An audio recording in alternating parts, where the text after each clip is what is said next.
अस्सलाम वालेकुम दोस्तों, नमस्ते, सत श्री अकाल। कैसे हैं आप सब? समीना हफीज़ की दुनिया में एक बार फिर आपका स्वागत है। Welcome to my new vlog. उसी दिन इवनिंग का कंटिन्यू व्लॉग है। मम्मी और मेरा हम तीनों मिलकर मस्ती कर रहे थे गाइस। मैंने मेरे भाई को चैलेंज किया था कि मेरी मम्मी को पहले किस्सी करता है। मेरी मम्मी हमारी गली गली किस्सियों से बहुत परेशान है गाइस। तो पता था गाइस मेरा भाई ये चैलेंज हारने वाला है, तो मैंने उसको इतना खतरनाक चैलेंज दिया था। देखना है कि मेरा भाई जीतना है या नहीं जीतता। के साथ साथ मेरी मम्मी घर की भी सफाई करती जा रही थी और इसी के साथ साथ मेरा भाई ये चैलेंज हार चुका था गाइस। और उसके बाद हमने मिलकर अफ्तारी की तैयारी की। मेरी मम्मी की हमसे हमेशा ये शिकायत रहती है कि हम लोग घर को तहस नहस करके रखते हैं। तो आपकी भी मम्मी की शिकायत यही रहती है गाइस? कमेंट में जरूर बताइएगा। जिसकी वजह से हम दोनों भाई की बड़ी पिटाई भी होती है गाइस। उसके बाद मेरी मम्मी ने असर की नमाज भी पढ़ी और फिर हम सब ने मिलकर इफ्तियार किया। होने के बाद और मेरी मम्मी का सारा काम फिनिश होने के बाद हम लोग लेके गए थे मेरे अब्बू की मिडनाइट टी, जिसे पीने के बाद मेरे अब्बू को नींद आती है। वहाँ जाके देखते तो मेरे अब्बू गायब थे। धनी कहाँ चले गए थे गाइस? देखा तो मेरे अब्बू सामने से चले आ रहे थे। मेरी अम्मी ने अब्बू को चाय पिलाने के बाद बहुत सारी गप्पे शप्पे मारी। फिर हम चले गए थे अपने मुकाम पर। शायरी में हम हमेशा शूट करना भूल ही जाते हैं। The next morning. So guys, ये था नेक्स्ट डे और मेरे हस्बैंड, ये जो लकड़ियाँ थी गाइस, ये हमारे जो खेत के एक मेर जिसको बोलती है बॉर्डर, वहाँ पे एक पेड़ था जो बारिश में गिर गया था, तो वो वहीं काट कर उन्होंने रख दिया था गाइस। बट कुछ लोग उसकी लकड़ियाँ सारी उठा के ले गए, बस इतनी ही बची थी। सो ट्रैक्टर था तो मेरे हस्बैंड वो उठा कर ले आए गाइस। क्योंकि गाइस अगर आप गांव में रह रहे हो और ये सारी चीज़ें यूज़ नहीं कर रहे हो तो गांव में रहने का क्या ही फ़ायदा गाइस। ये सारी चीज़ें गांव में रहो तो बहुत काम आती है, क्योंकि कभी कभी हम लोग चूल्हे पर खाना बनाते हैं। सो ये लकड़ियाँ उसी चीज़ के काम आती है। और ये हमाद ने शूट किया था गाइस, और वो आपको पता ही है हमाद कितना आराम परस्त इंसान है, तो वो लेटे लेटे उसके अब्बू और उसके भाई को शूट कर रहा था। उसके बाद मेरे हस्बैंड ने इसे अपने मुकाम पर लगा दिया और हम लोगों ने एक ट्रॉली भरकर और इसे सेल करने के लिए तैयार कर रहे थे गाइस। और जिस दिन हमें मज़दूर हम लोगों ने हायर किए थे गाइस, उस दिन हमें ट्रॉली ही नहीं मिली। सो जो मज़दूर थे वो उनकी दाड़ियों पर वापस चले गए, तो ट्रॉली हम लोगों को ही भरनी पड़ी। तो मैंने, हाशिम ने और इसके अब्बू ने मिलकर ट्रॉली को प्रिपेयर किया बेचने जाने के लिए गाइस। अगर आप गांव में रह रहे हो गाइस और खेती बाड़ी वाले हो तो ये काम तो आपके लिए नॉर्मल वाले ही काम है गाइस। और इसके बाद ये जो फालका था ये ठीक तरह से लगा नहीं था, तो बोला उसे फिक्स कर रहे थे। फिर दोस्तों मेरे को इतना काम करना पसंद नहीं है, धूप भी, सूरज इतना तेज है। आज मेरा रोज़ा भी है तो अब मैं वापस ऊपर जा रहा हूँ। भैया शरबत टूटता है ना रोज़े में। आज रोज़े का टाइम हो गया था, मेरा मन था आज रसना पीने का, और मम्मी ने बताया कि घर में रसना खत्म ही हो चुका है। तो मैं शॉप निकल गया था रसना लेने जाने के लिए, और वहाँ जाके मैं रसना लेके आया। और मैं नीचे उतरता हूँ तो क्या देखता हूँ, गिरगिट हमारी चिड़िया को नुकसान पहुँचाने के लिए नीचे सीढ़ी के पास बैठा हुआ था। सो फिर मैंने मेरे भाई को आवाज़ लगाई और हम दोनों ने मिलकर उसका काम तमाम किया।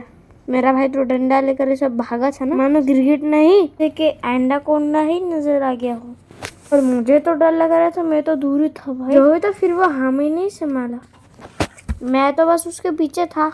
जो भी होगा उसे भगाना भी तो जरूरी था, वो हमारे चिड़िया के बच्चों को नुकसान पहुंचा सकता था। और गांव में ये चीजें दिखना तो आम बात है। और हम दोनों ने मिलकर उसको रास्ते लगाया और हम चले गए शॉप पे। वैसे डोंट वरी गाइस, हमने उसे मारा नहीं था, सिर्फ भगाया था ताकि वो हमारी चिड़िया के पास दोबारा ना आए। फिर मैंने इसे नसना दिया और हाँ मैंने उसके बाद हम घर आ गए। और आज तो रंग पंचमी का त्योहार भी था। सो गाइस आप देख ही सकते हो कि सड़क की कितनी कलरफुल हो रखी थी। इसके बाद गाइस अफ्तारी का टाइम हो गया था। मैंने दस्तरखान प्रिपेयर किया और हम सब ने बैठ के रोज़ा अफ्तार किया।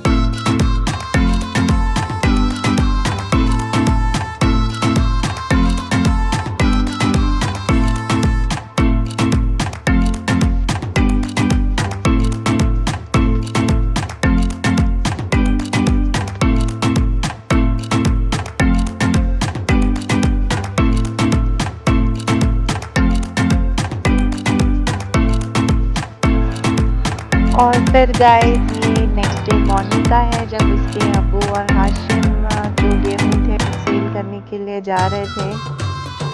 सो मैंने ये क्लिपिंग ली गाइस, और ट्रस्ट में इस बार हम लोग इतना परेशान हुए हैं ना ट्रैक्टर्स वगैरह के लिए, क्योंकि ये ट्रैक्टर का बैटरी का पता नहीं क्या इशू हो गया था गाइस, ये स्टार्ट ही नहीं हो रहा था।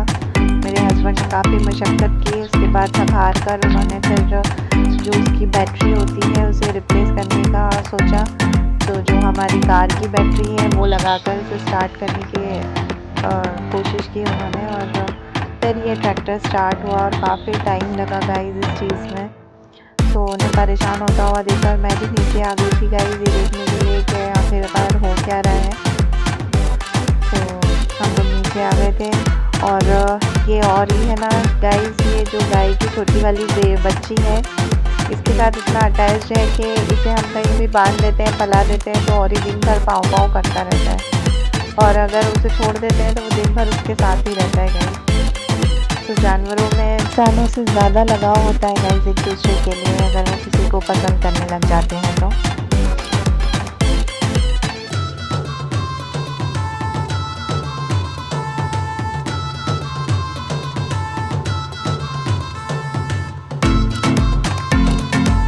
और गाइस आप देख ही रहे हो कि इन दोनों ने मिलकर कितनी मेहनत की है, और इतनी जल्दी जल्दी करने के बाद भी गेहूँ का एक और स्यापा हो गया था गाइस। इस बार तो पता नहीं क्या ही हो रहा था फसल के टाइम पर। एक तो हम लोगों ने शायद जल्दी कटवा लिए थे गेहूँ, तो गेहूँ थोड़े ठंडे भी थे गाइस, और दूसरी बात ये कि कुछ सेल कर कर आए थे तो वो बिक चुके थे, और जो प्राइस में वो बिके थे उनका सैंपल मिल वाले रख लेते हैं, और फिर आपको ये रहता है कि आप कभी भी जाकर उसे सेल कर सकते हो। बट ट्रैक्टर ना मिलने की वजह से हम लोग ऑलरेडी 2 दिन लेट हो गए थे, और इसके स्टार्ट ना होने की वजह से और भी ज़्यादा लेट हो गए थे। इन्हें निकलना था 8 या 9 बजे, बट ये 11 बजे करीब निकले गाइस, और जब ये मिल पर गए तो वहाँ ऑलरेडी बहुत रश भी था। सो गाइस ये लोग यहाँ से फिर निकल गए थे, स्टार्ट हो गया था ट्रैक्टर कार की बैटरी लगाने के बाद। और हाशिम के चेहरे की खुशी आप देख ही सकते हो गाइस, क्योंकि उसे उसके अब्बू के साथ रहना बहुत पसंद है, और आज तो वो उसके अब्बू के साथ मील पर भी जा रहा था, तो वो सारी चीज़ें भी देखना और ये सब चीज़ें घूमना भी उसे बहुत पसंद है गाइस। इनफैक्ट उसको उसके पापा के साथ रहना ही पसंद है, वो उसे कहीं भी ले जाए वो उनके साथ जाएगा। और और और गाइस ट्रस्ट मी, मैं आपको बताना चाहूँगी कि किसानों की ज़िंदगी, उनके लिए जो आंदोलन होते हैं वो बिल्कुल सही होते हैं गाइस, क्योंकि किसान जो मेहनत करता है उसका उसे पे आउट कुछ भी नहीं मिलता है गाइस। वो उसकी जो फसल को उगाता है, इनफैक्ट उसकी लागत ही इतनी लग जाती है कि जब फसल बिकती है तो उसका हाफ पार्ट जो रहता है वो तो उसकी लागत में ही निकल जाता है, और जो हाफ पार्ट रहता है उसमें उसको उसकी 6 महीने का गुजारा भी करना रहता है गाइस, और उसी के साथ साथ नेक्स्ट जो फसल डालनी होती है उसका तैयारी भी करनी होती है गाइस। और सरकारी जो भाव निकलता है गाइस, ट्रस्ट मी, आप अगर बाहर बेचने जाते हैं तो इतने भाव आपको नहीं मिलते हैं। जो व्यापारी होते हैं वो इतने कम दामों में फसल की जो फसल होती है वो ख़रीदते हैं गाइस, कि उसमें तो क्या ही कहना। तो वाकई जो एक किसान होता है वो एक बहुत स्ट्रगलफुल लाइफ जीता है गाइस।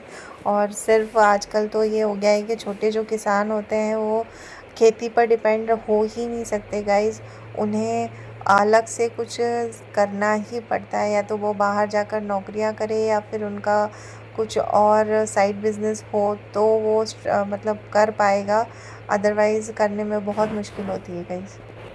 और दूसरी साइड ये भी होता है गाइस कि किसी साल फसल कुछ ज़्यादा ही अच्छी होती है, ऊपर वाला कुछ ज़्यादा ही मेहरबान होता है, तो ज़रूरी नहीं है कि किसान छोटा है या बड़ा है वो 2 बीघा में भी अच्छा खासा अर्निंग कर लेता है, और नहीं तो वो 16 बीघा 20 बीघा या 50 बीघा में भी नहीं कर पाता है अगर उसका साल बिगड़ा हुआ होता है तो, क्योंकि ये पूरा पूरा डिपेंड होता है कुदरत पे कि वो आपके खेत से क्या दे रही है।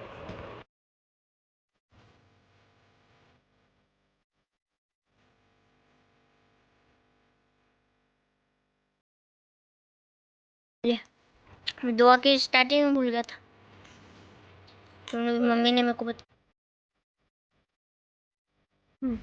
और आज गेहूँ बाहर ही थे तो इसके अब्बू को और हाशिम को फिर से खेत में ही सोना देने के लिए अभी टाइम हो गया 12। 12 बजे ना रही तो हम लोगों को जाना पड़ेगा। 4 जी चलो गाइस मिलते हैं थोड़ी देर में। The next morning. और ब्लॉग कुछ ज़्यादा ही लंबा हो गया था गाइस। मिलते हैं नेक्स्ट पार्ट में इसी का कंटिन्यू व्लॉग लेकर, तब तक के लिए अल्लाह हाफिज़।